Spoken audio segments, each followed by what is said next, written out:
Marilake, ang paboritong playground ng mga rider. Every day, lalo na during weekend, thousands of riders come here to enjoy the view, the fresh air, and to test their skills on its challenging curves. Unfortunately, marami nang nasaktan at namatay dito, lalo na sa lugar na ito, ang binansagang Devil's Corner.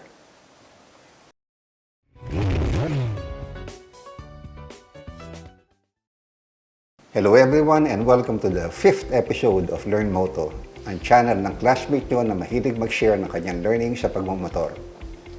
Sa episode na to, tatalakayin natin ng isang technique na ginagamit ng lahat ng pinakamagaling na rider sa buong mundo. Isang technique na pagka natutuhan nyo, will virtually guarantee that you will never overshoot a corner again. If you want to learn more, keep watching. Doon sa Braking 101 episode, natutuhan natin ang progressive braking technique. Natutuhan din natin na yung susi sa effective braking ay yung smooth application ng brakes. Here in Braking 102, Trail Braking, we will build upon the learnings of Braking 101. We highly recommend na panoorin niyo muna yung video na yon bago kayo tumuloy. Ang trail braking ay yung pagtuloy-tuloy ng brake pressure after leaning the motorcycle at yung dahang-dahang pag-release nito hanggat nag-i-increase yung lane angle mo. Yes, you heard me right. Nakahiga na yung motorsiklo mo, naka-front brake ka pa rin. According to traditional motorcycle riding instruction, lahat ng braking ay dapat gawin mo habang nakatayo yung bike.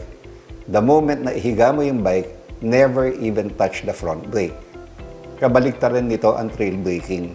Sa trail braking, you continue braking kahit na nagli-lead na yung bike, binabawasan mo lang yung pressure hanggat humihiga ito. Para hindi tayo malito, again, let's go back to basics. Dalawa ang function ng mga gulong na motor natin. Sa harap, ito ay nagliliko at nagpapabagal ng motor, leaning at braking. Sa likod, ito naman ay nagliliko din, leaning, at nag-accelerate or nagde-decelerate ng motor. Para gawin ang mga gulong ito, dapat mayroon siyang kapit o traction sa kalye. Ang traction ay limitado at ito ay pinaghahatian ng dalawang function ng gulong na yon. Ang topic na ito ay best explained kung i-imagine natin ang traction as points or sliced pie. Meron lang tayong total na 100 points or percent ng traction. Kapag nakatayo ang bike, 100% ng traction ay available for braking. Pero the moment na ihiga mo na yung bike, nababawasan yung traction na available for braking kasi kinakain to ng leaning. Kapag nagdagdag ng lean angle, less braking ang pwede mong gawin. Kapag nagdagdag ka naman ng braking, bawas ka sa lean angle. So this means pwede mong pagsabayin yung braking at pagliko ng motor for as long as you do not exceed the traction pie. As discussed do sa ating counter steering episode, ang rake and trail ang nagpapadiretso ng takbo ng motor. Mas malaki ang rake and trail, mas malakas ang tendency ng motor to go straight at mas mahirap iliko ito. When we slow down or brake, the weight shifts forward at nagko-compression fork. At pag nag-compression fork, iigsi ang wheelbase kasabay ang pagliit ng rake and trail. Less stable ang bike sa straight line at gusto nitong lumiko parang sport bike. Pag nag-accelerate naman ng bike, mag-i-extend ang fork nito. Hahaba yung wheelbase at mag-i-increase yung rake and trail. Mas stable ngayon yung bike mo, gustong dumiretso, parang cruiser. Madali lang intindihin to. Walk around in a circle 2 meters in diameter. Ngayon, subukan mong tumakbo in that same circle na 2 meters diameter. Kaya mo ba? As speed increases, the radius of the circle also increases because of centrifugal force. Reduce speed and you reduce the turning radius. So, speed equals turning radius. Ngayong naiintindihan na natin ang 100 points of traction, panahon na para ibasura natin ang dalawang myths o maling paniwala about braking. Myth number 1, avoid using your front brakes kasi delikado to. Mali ito on 2 count. Number 1, dumudulas lang ang gulong pagka na-exceed mo yung limit ng traction o yung traction pie.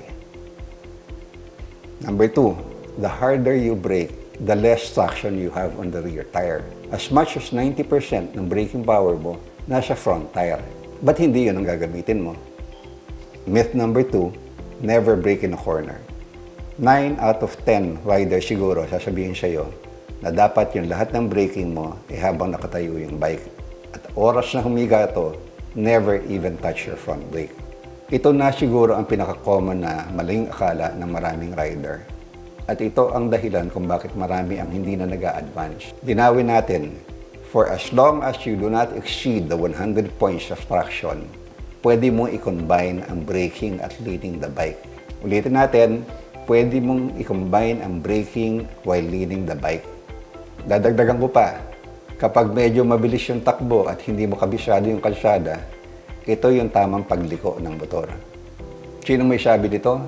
Si Nick Iannacci lang naman, ang head ng Yamaha Champion Riding School. Narinig mo na siguro yung term na slow, look, press, and roll. Ito ay tinuturo mula pa noong 1970s. Ayon dito, 4 ang steps ng proper cornering. Step number 1, slow or complete your braking before entering the corner. Number 2, look through the corner para alam mo kung saan ka pupunta. Number 3, press the handlebar or begin counter-steering in the corner. Number 4, roll on the throttle or accelerate through the turn. Tingnan nga natin kung gaano ka-applicable to sa tunay na buhay. Coming from Manila, ang approach doon sa notorious Devil's Corner is a 200-meter stretch of perfect asphalt. So you accelerate kahit na 80 lang. Then you come to this point. Hindi mo kita yung buong corner because of the trees. Ang tanong, kung first time mo lang sa corner na to, by how much do you need to slow down?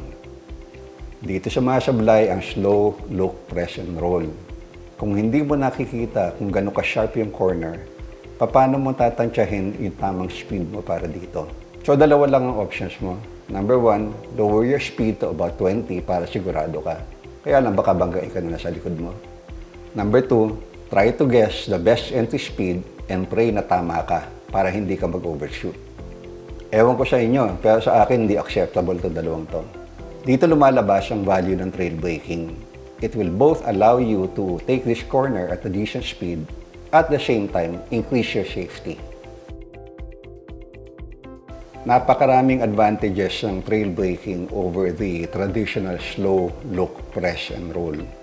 Number 1, mas makapit yung gulong mo sa harap. Number 2, mas sharp yung handling ng motor mo. Number 3, you are better prepared for the unexpected. Because you are already on the brake, kung biglang merong emergency na mangyari sa harap mo, all you have to do is add a little brake pressure, mababago mo na yung linya ng motor mo. Number 4, you have a lot more flexibility in the corner if it turns out sharper than you thought. Dahil pabagal ka ng pabagal as you go deeper into the corner, paliit na paliit yung turning radius na kailangan mo. Do you realize what this means? It means that you virtually eliminate the possibility of overshooting. Overshoot happens kasi masyado kang mabilis for that corner.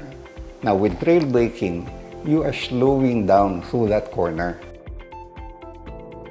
Trail braking is an advanced skill na dapat mo lang pag-aralan pag solid na yung foundation mo on braking. Kailangan mo ng braking hand na disiplinado at hindi pa bigla-bigla.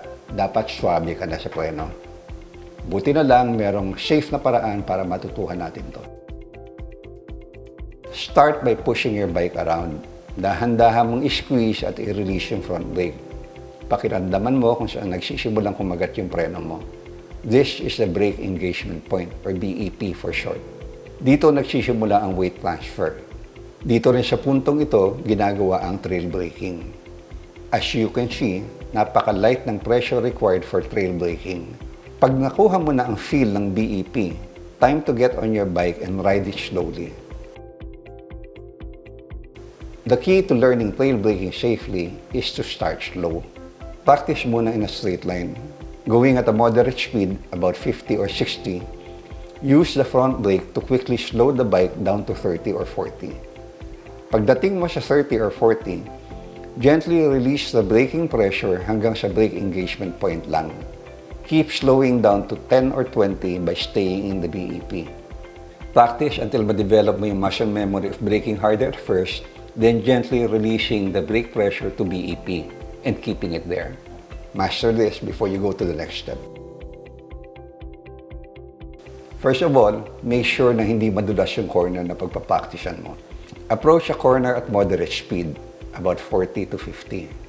Brake as you normally would for that corner, but this time, do not release the brake fully. Bitawan mo lang hanggang BEP. Begin your turn while staying within the BEP. Kung hindi ka pa comfortable turning the bike while still on the brake, you can release it before going into the corner. Pero try several times, each time, i-delay mo yung pag-release ng brake pressure until eventually, you're comfortable taking that turn na meron kang brake pressure. Caution lang, make sure that you already have the habit of being gentle with the brake before doing this. Pag nabigla ka sa brake habang lumiliko, baka maubos mo yung 100 points of traction mo at mag-slide ka. Step number 4, use it. Pag nakuha mo na yung trail braking during practice, gamitin mo na to in your daily ride. In a very short time, mamamaster mo to. Obviously, you do not use trail braking all the time. Personally, ako ginagamit ko to pag hindi familiar yung kalye o yung kurbada at medyo mabilis yung pace. May magandang rule of thumb dito si Nick Iannach ng Yamaha Champ Riding School. You go to the brake pag kinakabahan ka kasi hindi ka comfortable sa speed mo. So, kapag hindi ako sigurado sa corner, trail braking gagamitin ko automatically. So, ngayong marunong ka na mag-trail brake at hindi ka na natatakot gamitin yung front brake mo in the corner, meron pang isang tanong. Gaano katagal mong i-maintain yung brake while in the corner? Again, may sinabi na naman dito si paring Nick. According to him, you stay on the brake until you are happy with the speed and direction of your bike. Pag nagta-trail braking ka in a corner, sigurado magta-tighten yung line mo at sigurado nahaharap yung bike mo kung saan mo ito gustong pumunta. Pagka nando ka sa point na yon, doon mo bibitawan yung brake pressure. As discussed, ang traction pie sa harap ay pinaghahatian between braking and turning. For as long as hindi mo lalampasan ang 100 points of traction, pwede mong i-combine ang dalawang ito. Here I am braking fairly hard while turning. For as long as the combined lean angle and braking force ko does not exceed the traction pie, hindi nag-slide ang bike ko. Ang trail braking ay maaari mong gamitin anywhere na medyo alanganin ang kalsada. Dito, pababa ang kalyeng makitid tapos blind corner pa. Observe my braking hand. Kapag nasa twisties ako, katulad dito sa Marilake, my fingers are always covering the front brake para mabilis ang reaction time. Notice the very light pressure that I use. Minsan, one finger lang. It may look like nabigla yung initial application ko, pero ito ay dahil kabisado ko na ang brake engagement point ng bike at hanggang dito lang ang initial pressure ko. Ang isang napakalaking advantage ng trail braking is the ability to safely change your line of travel even in the middle of the curve. By simply adding a little more brake pressure, liliit ang turning radius mo. To summarize, number 1, trail braking increases front tire traction. Number 2, it makes the bike turn faster because of reduced rake and trail. Number 3, it decreases the turning radius because you are decelerating. Number 4, it is the safest way to take an unfamiliar corner. Nung baguhan ako, lahat ng tinanong ko about how to gauge yung tamang speed pagpasok ng corner, ang sagot sa akin ay isa lang. Experience lang ang kailangan mo. Wala nga akong experience eh. Paano ko malalaman? So, nag-research ako at natutuhan ko itong trail braking. At ang laki ng itinulong nito pag-improve ng riding ko. Biglang-bigla, hindi na ako nanghuhula sa kurbada. Gaya ng sabi namin sa aming first episode, ang mission namin ay mangalap ng mga best learnings out there at i-share namin sa inyo.